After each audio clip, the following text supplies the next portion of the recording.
I think we can all agree that this season has been ridiculous on so many levels, whether it's injuries, inconsistent performances, you name it, 2025 has seemed to have it. So let's celebrate some of the crazy and talk about 10 crazy stats that you need to know more about here from 2025. And what does it mean for the rest of the season? We're going to be talking about some individual players and whether or not you should be trusting them, some guys that might be sleepers, and maybe some players that we need to just pick it up a little bit more. And a couple of team statistics that you really should keep an eye on for your fantasy matchups.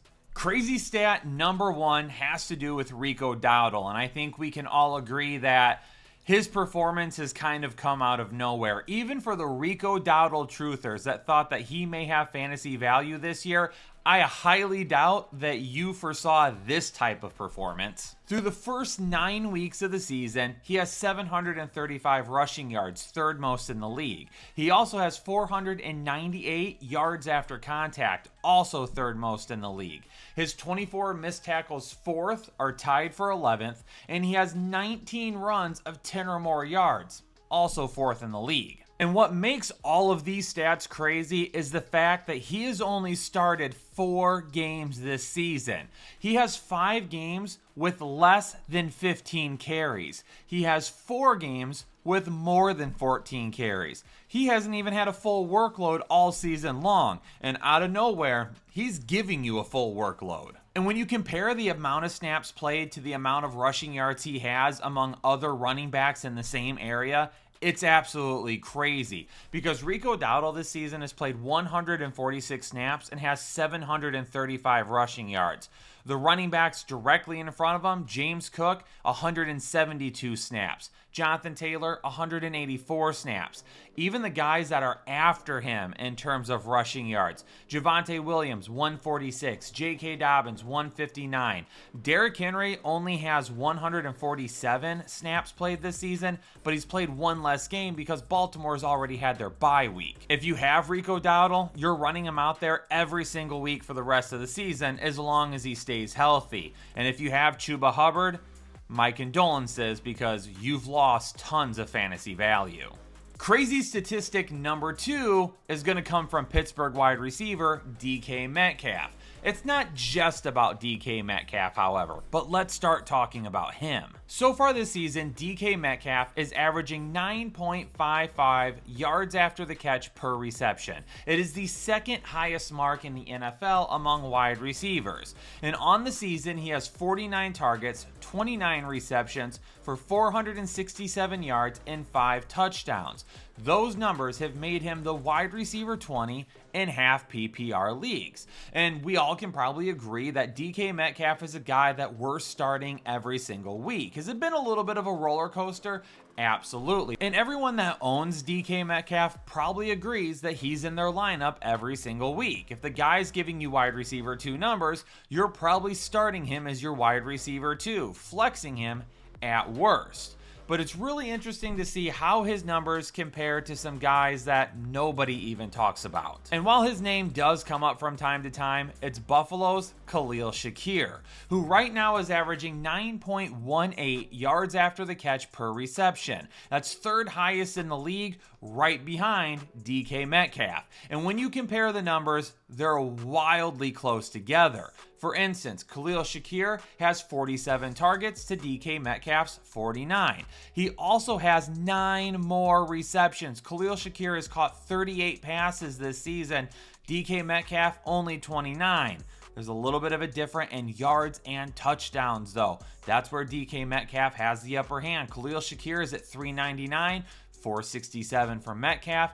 Metcalf is at 5 touchdowns. Khalil Shakir is only at 3. But this goes to show how difficult it is to rank wide receivers on a weekly basis, because these 2 wide receivers are very close in a lot of statistics. And if Khalil Shakir had 1 more touchdown or a few more receiving yards, if he broke 1 more tackle and gained 10 more yards, or if he was found open 1 more time in a game for several more yards, these numbers would be a lot closer. But instead, we're at wide receiver 20 for DK Metcalf, and Khalil Shakir is at wide receiver 34. DK Metcalf, you're starting every single week. Khalil Shakir is a guy that you have to debate on whether or not he should be in your lineup, and more times than not, he's probably not making his way in there.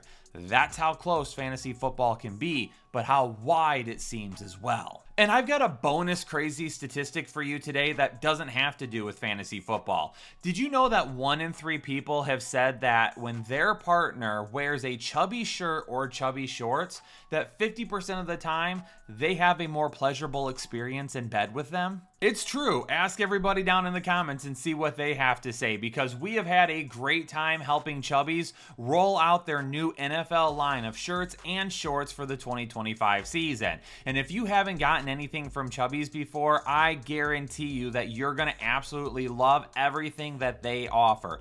This was one of the most comfortable purchases that I have made for my wardrobe over the past year. And yes, I wear it for my videos, but you can wear it at the golf club, on a sweet Sunday afternoon out by the lake. If you live in a state that you can still do that, I'm looking out my window at potential snow this weekend. So head on over to Chubbies.com. Use code Headliners to get $10 off of your order. Use it to rep your favorite NFL team for the rest of the season. At worst, your partner will have a 50% more pleasurable experience this weekend. And again, that information is coming from a bunch of people that are totally not made up. Crazy stat number 3, David Montgomery and Jahmyr Gibbs from the Detroit Lions. And Detroit's offense has sputtered at times this season. It just doesn't feel like it has flowed nearly as good from week to week as it has in years past. There's been issues on the offensive line. Obviously, new offensive coordinator. There's a few things at play here, but it's fine because a majority of the time, Detroit's offense seems to be working well. However, both of these guys, David Montgomery and Jahmyr Gibbs, have 10 runs of 10 or more yards this season. Kind of crazy to think that these guys are tied with 10 runs apiece right now, because Jahmyr Gibbs is one of the most explosive running backs in all the NFL, and we have seen him break off some huge runs this season. Through 9 weeks last season, though, Jahmyr Gibbs had 17 runs of 10 or more yards. David Montgomery was about the same at 11. And some of the names that they are tied with are not names that we would love to see. How about Blake Corum, Ja'Cory Krosky-Merritt, Jordan Mason, Chase Brown? Not any of those guys are examples of relevant fantasy players on a weekly basis. I will say Chase Brown has been way better over the last few weeks with Joe Flacco than what he was at the beginning of the season. But for a while there, you couldn't play this guy and not feel really, really bad about it. JCM had a small spurt, hasn't really done anything since. Jordan Mason has been dealing with Aaron Jones being on, Aaron Jones being off, and Blake Corum is the backup to Kyren Williams. But the one thing that I definitely don't love to see for either of these guys is that Kyle Monangai has one less carry of 10 or more yards this season, and he only has 68 rushing attempts. That is compared to 89 for David Montgomery and 113 for Jahmyr Gibbs. So on substantially less carries, Kyle Monangai has shown that he is just as explosive. Crazy statistic number 4. Let's talk about just how bad the Cincinnati Bengals defense is. And right now, Cincinnati has allowed, through 9 weeks, 12 receiving touchdowns to opposing tight ends this season. 12. The next closest teams are tied: Washington, Miami, the New York Jets, Jacksonville, and Pittsburgh are all tied for second to Cincinnati in touchdowns allowed to tight ends, with 6. If you play your tight ends against Cincinnati, there is a really good shot that they are going to score. Cincinnati's defense has been remarkably bad this season. They gave up 2 touchdowns to Colston Loveland last week, one of which was a big touchdown of 50-plus yards that honestly he should have been taken down on and should have never happened. But again, that is just how inept Cincinnati's defense is this season. And if there is one positive note that we can take from such a poor Cincinnati Bengals defense, it's for you Mark Andrews owners, because if you have held on to him in weeks 13 and week 15, you're going to get matchups with the Cincinnati Bengals. So come playoff time, Mark Andrews is going to be a guy that absolutely should be in your lineup and could lead you to fantasy championships. Let's stick in Cincinnati and talk about quarterbacks for crazy statistic number 5. And we're going to be talking about the guy that apparently has defeated Father Time, Joe Flacco. Tom Brady's the only other quarterback that I feel like we can really say that when it comes to Father Time and how long their career has gone and how well they have played. Joe Flacco playing at the level he is right now is absolutely insane. You want to know how crazy it is? The top 5 quarterbacks in fantasy points per game this season are as follows. Lamar Jackson with 24. Josh Allen, 13.7. Patrick Mahomes, 23.5. Justin Herbert, 21.8. Jalen Hurts also tied with Justin Herbert at 21.8. You would probably say that all of those guys are must-start quarterbacks every single week. Justin Herbert is probably the one that you could say, there's been some weeks where we didn't really need to play him and other weeks where it was a great matchup. He's probably not locked in like all these other guys are if you own him. But here's the interesting part. Joe Flacco, since going to Cincinnati, is averaging 25.45 fantasy points per game. That would be more than Lamar Jackson by 1.45 fantasy points per game. Joe Flacco isn't just a must-start quarterback right now. He has one of the highest upsides of any quarterback that you can currently play in fantasy football. Since arriving in Cincinnati 4 games ago, he has scored 18.8, 26, 24.3, and 32.7 fantasy points per game. The most fantasy points last week in week 9 came in a week in which he was limited and we didn't even know if he would play due to an AC joint sprain in his shoulder. He is the quarterback 2 and the quarterback 1 in terms of fantasy points per game since arriving in Cincinnati. Crazy statistic number 6 for this season comes from Ja'Cory Krosky-Merritt. A lot of you probably burned tons of fab waiver money on him, or you used a high waiver priority. And to be fair, for a while there, he deserved it. He had 9 runs of 10 or more yards to begin the season from weeks 1 through 5. He was also averaging 4.4 yards after contact per attempt during that time frame, which ranks 2nd in the league. So through 5 weeks of the season, Ja'Cory Krosky-Merritt seemed like a guy that we would be starting in our lineup on a regular basis. And then that ended quickly. In weeks 6 through 9, JCM only has 1 run that has gone for more than 10 yards. And his yards after contact per attempt, which again at the beginning of the season ranked 2nd, is now 38th in the league, as he's only averaging 2.45 yards after contact per attempt from week 6 through 9. Not only is he being outperformed by tons of running back options at this point, but he's also being outperformed by a running back on his same team, Chris Rodriguez, who on 35 fewer rushing attempts over the last 3 weeks has 1 more run of 10 or more yards. That is not good for JCM, and for those of you that thought you were going to be able to rely on him for the rest of the season. I'm going to be quick with crazy statistic number 7, because if you're on social media, you've probably seen people talking about this since Monday Night Football, and it's about Trey McBride from Arizona. It was a running joke all last season. Trey McBride was a guy that was giving you tight end 1 numbers. He had tons of volume, and you could rely on him in your lineup every single weekend. But the guy didn't score his first touchdown of the season until week 17. He had 2 touchdowns last season, 1 in week 17 and 1 in week 18. They literally waited until the final possible minute in the NFL season to start scoring touchdowns with Trey McBride. In the previous 3 seasons with Kyler Murray, Trey McBride scored 5 touchdowns. Over the previous 3 games with Jacoby Brissett, Trey McBride has 4 touchdowns. How is that even possible? I want to blame Kyler Murray, but I feel like we also have to blame the coaching staff. Why are we not utilizing Trey McBride better in the red zone? This is insane. 5 touchdowns in 3 seasons with Kyler Murray as your quarterback, and now Jacoby Brissett has been your quarterback for 3 games and you almost have just as many touchdowns? That's unheard of. Let's go back to Detroit for just a second. I didn't love the numbers we talked about with David Montgomery and Jahmyr Gibbs earlier, so I wanted to talk about some numbers with Amon-Ra St. Brown. and how they compare to another wide receiver. But Amon-Ra St. Brown, his biggest growth this season has been his utilization in the red zone. We started to see it a little bit more last year, but this year it has been crazy. It's been his biggest area of growth, and it's been why he's one of the top fantasy wide receivers in all of football right now. In the red zone this season, Amon-Ra St. Brown has saw 22 targets, second most among wide receivers, 18 receptions, first among wide receivers, and 7 touchdowns, also second. The one wide receiver that's competing with him in those numbers right now is Davante Adams, who is first in targets and first in touchdowns. But there's another name that's very interesting to note. It's Carolina's Tet McMillan, who has 20 targets in the red zone this season, which is only 2 less than what Amon-Ra St. Brown has seen.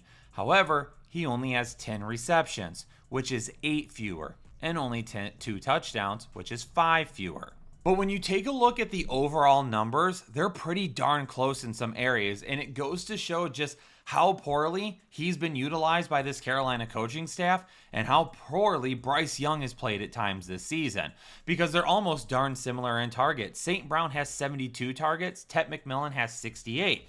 However, Amon-Ra St. Brown has 59 receptions compared to Tet's 41 and 635 receiving yards compared to 558 from Tet McMillan. The receiving yards are definitely a lot closer than I think a lot of people would anticipate. But here's a big difference in the wide receivers once again, and we mentioned it with DK Metcalf and Khalil Shakir. We see some of the same trends right now because Amon-Ra St. Brown is wide receiver 4. For as close as these numbers feel like they are once you talk about them, Tet McMillan is substantially behind Amon-Ra St. Brown at wide receiver 22. Crazy statistic number 9 is going to be about Ashton Jeanty. Now, these numbers that we're getting ready to talk about do not include Thursday Night Football because I put together the research for this video prior to Thursday Night Football. He had a very solid performance against a very good team, but some of it still holds true. So far this season, Ashton Jeanty is averaging 3.9 yards per carry. That's not great. By today's NFL standards, realistically, as a running back, you should be in the 4.5 to 5 range. Some of your best running backs in the league are going to go 5, 5.2, 5.4, possibly somewhere in that area. Your really good running backs are going to be between 4.4, 4.7. As long as they get enough volume, that will be solid. But 3.9 yards per carry is not good. And it's not Ashton Jeanty's fault. So far this season, he has averaged 412 yards after contact. That's good for 3.32 yards after contact per attempt. Ashton Jeanty is averaging almost as many yards per carry after he gets hit as he does total yards per carry. So what does that mean? The offensive line needs to freaking pick it up, and Geno Smith needs to play a whole lot better because teams are collapsing on the run and they're hitting him at or before the line of scrimmage. And Ashton Jeanty is still running for enough yards after getting hit to make him fantasy viable. That is an absolutely crazy statistic to know that this guy is picking up almost all of his yards after he gets hit for the first time. And I need to talk about tight ends one more time in this video for crazy statistic number 10. And if you watch the tight end start and sit videos, you've heard me talk about it this season. Tight end scoring is way up. So far in 2025, we have 3 tight ends with over 100 fantasy points, 2 tight ends with over 90, 1 over 80, and 6 over 70. But back in 2024, those numbers looked wildly different. We only had 1 tight end with more than 100, 1 tight end with more than 90, 3 over 80, and just 2 tight ends over 70. Through 9 weeks in 2025, we have 12 tight ends that have scored over 70 fantasy points. Back in 2024, there were only 7 tight ends that scored more than 70 fantasy points through 9 weeks.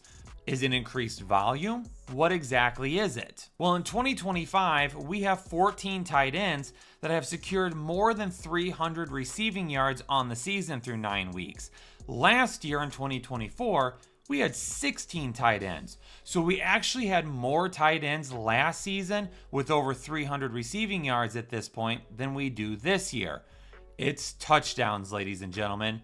touchdowns for tight ends are finally happening. In 2025, there are 11 tight ends that have scored 4 or more touchdowns through 9 weeks.